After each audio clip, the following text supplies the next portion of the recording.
Howdy, Commanders. Echo here. To engage or disengage? That is the question, and the topic of today's video, if you can believe it.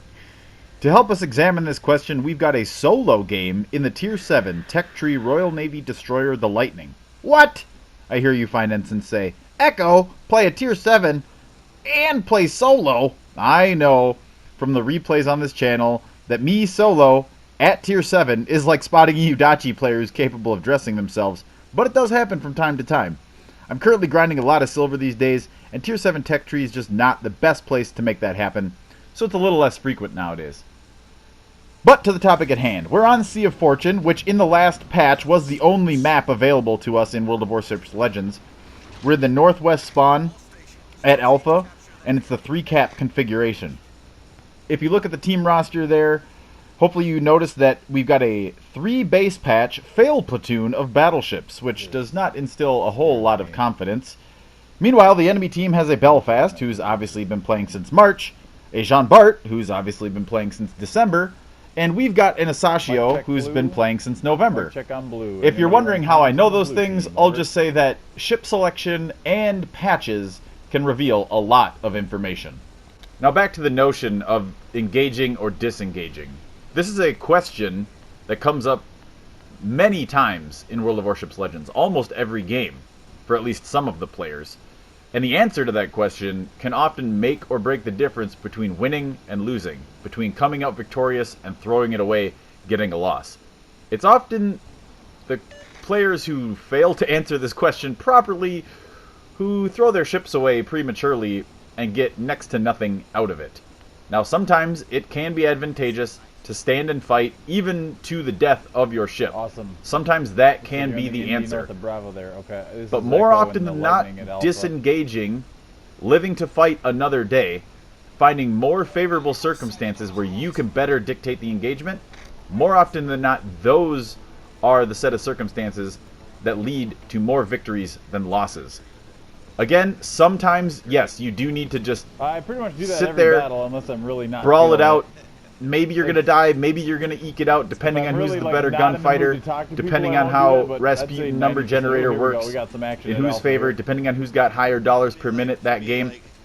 Yes, it can be necessary to stand and fight, but more often than not, nope, you just got to break engagement, disengage. And here you go. Now we're starting to see how this is going to come into play in this game. I'm creeping in on Alpha, but I'm not directly engaging. Yeah, that Fletcher's in my range. He's spotted. I could shoot at him right now. And then I'm lit. I'm spotted. People are going to be shooting at me. There's a cruiser over there. I, at this point in the game, didn't know who it was. I didn't catch what it was. But it turns out to be the New Orleans. Less threatening. It's not that big of a deal. I confirmed there. Yep, it's New Orleans. But we've got an exchange coming up here pretty fast. As you noticed, and I pointed out earlier, there is a Belfast. I'm thinking, okay, New Orleans is on this flank. Belfast is probably somewhere else. But, oh, did you catch that? Let's slow it back down. I didn't catch it in the game. I had to slow it down for replay. 10.4 kilometers away? Yep, there's the Belfast. But I didn't quite catch it there. You know, you're looking at tons of different things, minimap, other parts of your screen, and when you quickly flash your cursor over stuff, sometimes you can miss it. Didn't notice that the Belfast is here, so I push into the cap. This reveals my position. This is not good because... Oh, Belfast, that's a problem.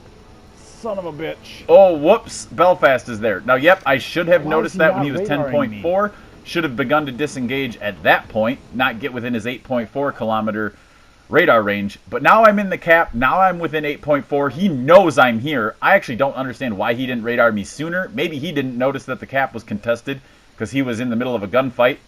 But now we're like, this is not a fight we can stand for. We cannot stay here. We've got to break off. We've got to disengage. We've got to get outside of 8.4 Belfast. We're going to die if we stay here. If we try to push in on Fletcher, we're going to get smoked. We're spotted by Belfast radar, but we're anticipating it ending relatively soon. We figured we'd get set on fire, so we lay the smoke down. We pop, smoke, and run, as we say, and we disengage. And we're getting out of there with just barely over 1/3 of our hit points. We set a fire on the Belfast. I'm expecting that since he was so low, he had already damage conned some modules that had been damaged, or possibly a fire from earlier. So we see the fire is still ticking down, still ticking down, still ticking down, and even though he's sitting in his smoke, we're probably going to end up coming away out of that fight ahead. We got super lucky Both DDs were over there, a radar cruiser, New Orleans was creeping around, but hey, because we disengaged, we got out of there with our life, and we got first blood on the Belfast. Of course, with some assistance from the friendlies who dinged him up earlier. Now we've completely disengaged from this flank. They have a strong presence at Alpha. They've already got the cap, and now both DDs are pushing out of it towards us. Meanwhile, we've got Charlie cap. We're in the process of flipping Bravo cap. I can get to Bravo unopposed, push over there, and help secure Bravo for our team, and then we can fight 2 caps to 1, secure the central and eastern parts of the map. Sure, they can have Alpha. Let them have it.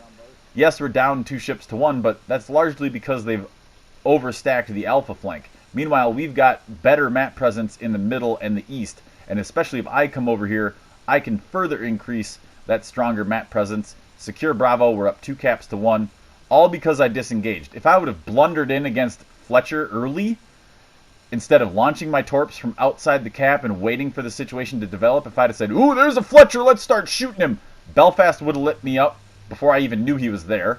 New Orleans would have been able to light me up. Fletcher would have been shooting at me. Moss would have been probably shooting at me because I didn't know he was there yet. Nobody knew he was there. And I'd have died over there at Alpha for no reason, for no gain, no benefit. But instead, I disengaged, got away with about 1/3 of my health, and got the first blood finishing blow on the Belfast. And now I'm over here at Bravo, capping this out for my team. And that is the power of disengaging, of recognizing when, nope, time to pop smoke, literally or figuratively, and beat feet, get out of there, relocate, push to a different part of the map, recognize like, oh, the strategic situation of this game is such that my presence here is not helping my team. My presence elsewhere would go much further to helping my team. Here I'm anticipating at least one of the enemy DDs coming through that choke point, so we throw down some preemptive torps to hopefully catch one of them. Our team's about to take down that Jean Bat, and now we're ahead, or no, rather, now we're tied on ships. So, team's in a decent spot. We're about to get Bravo. We're about to be up 2 caps to 1, tied on ships. Not a bad place to be in. We're in a relatively strong map presence to fight from. The enemy has to come to us. We have the advantage over them in terms of map presence and caps. This is a great position to be in. Both DDs have stacked themselves into the same quarter of a grid square of the map. Meanwhile, our team is doing a semi-decent job of sort of mid-game repositioning. Check out my Phases of a Game video to get more information on what I mean by mid-game. But we are currently kind of in that mid-game portion. Odin rocks the Moss's life there, gets a dev strike on him. That's great. Now we're up on ships. We're most importantly up on DDs, 2 to 1. I know Fletcher's been dinged up a little bit. He's at about 2/3 health. Unfortunately, the Moss gets a flesh wound there. So now we're back tied on ships. But again, we're still up 2 caps to 1. We're tied on ship count, so we're still ahead from a strategic position. The enemy is not in a great map presence. They don't have a whole lot of map control. They're kind of pinned behind those islands. They have to come to us to fight. Now here I'm hoping that Asashio will stay ahead of me. He's got more health and better concealment than the Fletcher. I potentially might have roughly about the same concealment as Fletcher. We saw at Alpha that I probably have a little bit better, but it's not probably so much better that I can be the one out front. So I'm wanting Asashio to take point here, allow me to slow down, stop, smoke up, keep Fletcher lit. I can shoot Fletcher. Asashio can remain undetected, unspotted, guns quiet. I can be the one to gun down Fletcher. Unfortunately, this is the problem with working with randos, and that's not what ends up happening. We're laying down some torps at King George, slash into that gap. Maybe Fletcher is going to push around there, reposition, or possibly catch New Orleans if he turns this way. So those were just kind of some zoning torps, using that single launch to create a nice tight fan spread, if you will, over that choke point, kind of a preemptive launch, just cover the whole thing with that nice single launch spread. That's the power of the UK or Royal Navy DDs.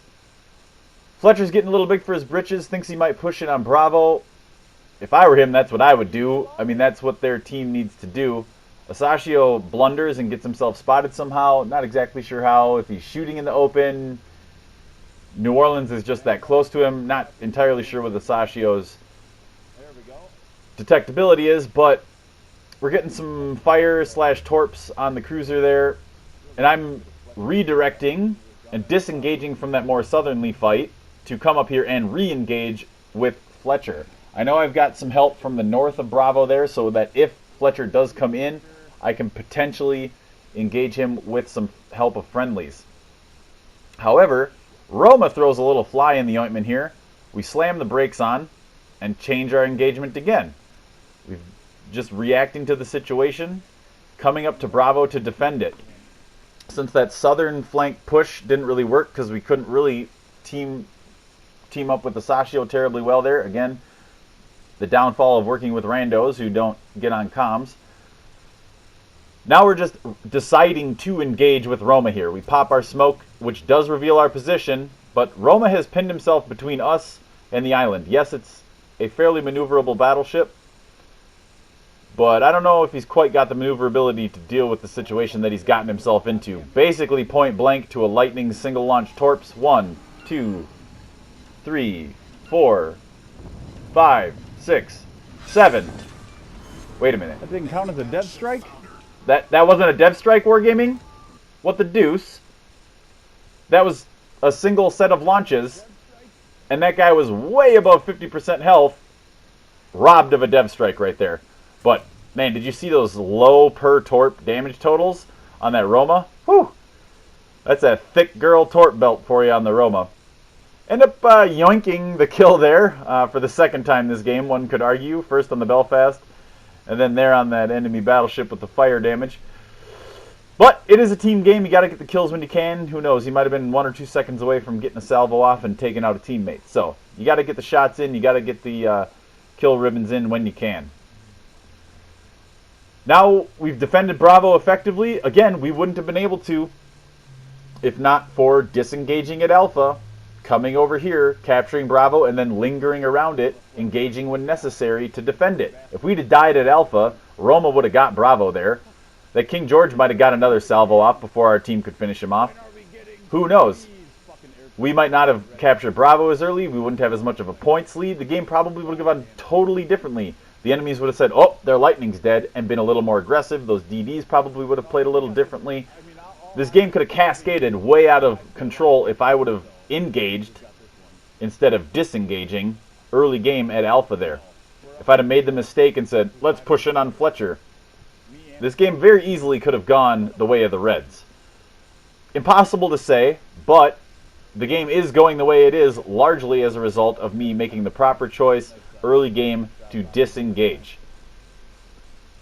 Not a whole lot else happens in this game, so we're just going to chit-chat with one of the randoms on comms. One of the battleship players up north who's working on the Odin there. We're just chit-chatting about things like dev strikes and stuff like that and the performance of the Fletcher. But bottom line here with this lesson is I want you to take away that you need to evaluate every situation, not get overly zealous, shall we say, with your engagement. Don't get tunnel visioned. Don't get so committed to an engagement that you can't disengage, because the value of your ship being on the map, the value of you staying alive, is usually higher than you throwing your ship away. The odd occasion here and there, yes, it can be more important to the strategic game situation to stay engaged, keep fighting, stand and fight, delay the enemy, sacrifice yourself to take out somebody else. Yes, from time to time that can come up, but on a game-by-game basis, out of 100 games or out of 1,000 games, 1,000 situations of do I engage or do I disengage, more often than not, it's probably going to be more important to disengage from the situation and keep your ship alive. So we did pretty well there. Not a huge chunk of damage, but we functionally dev-struck that Roma. We got 2 other killing blows, and we got a solo cap there at Bravo and effectively defended it, getting some green ribbons there. Taking first blood as well into the matter. Taking top of the leaderboard, not by a whole lot, but that's the power of having 2 DDs in a domination mode game, taking the top 2 spots. More often than not, when that happens, you're going to walk away with the W. Well, we're going to take a quick look at my Vian build here with a 15 Legend 2 Trubetskoy, 16 Legend 2 Bay. Let me know in the comments below what your thoughts are on this. I know early on in your Legends career, it can be difficult to come up with the correct answer to the question of should I engage or disengage, but hopefully this video has at least started you thinking about this topic. Thanks an awful lot for listening, everyone. I greatly appreciate it, and as always, stay salty, Commanders.